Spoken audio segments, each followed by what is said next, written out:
मुकुंदनगर भवानीपेठ परिसरातील नागरिक त्रस्त 6 महिन्यांपासून तक्रारीकडे प्रशासनाचे दुर्लक्ष। मुकुंदनगर 50 संडास भवानीपेठ परिसरातील नागरिक गेल्या 6 महिन्यांपासून गंभीर समस्यांना सामोरे जात आहेत।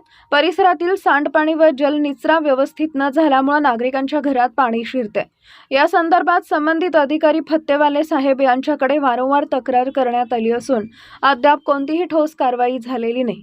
स्थानिक नागरिकांनी आयुक्त साहेबांना निवेदन देत समस्या तातडीने मार्गी लावावी अशी मागणी केली आहे। आम्ही गेले 6 महिने तक्रार करत आहोत, परंतु आमच्या घरात अजूनही पाणी शिरते।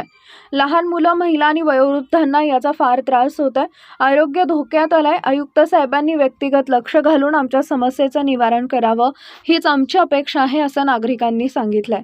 नागरिकांच्या मते प्रशासनाकडून वेळोवेळी आश्वासनं दिली गेली, पण प्रत्यक्षात कोणतीही कारवाई झालेली नाही। त्यामुळे त्यांनी आता थेट आयुक्तांकडे धाव घेऊन तातडीनं उपाययोजना करण्याची मागणी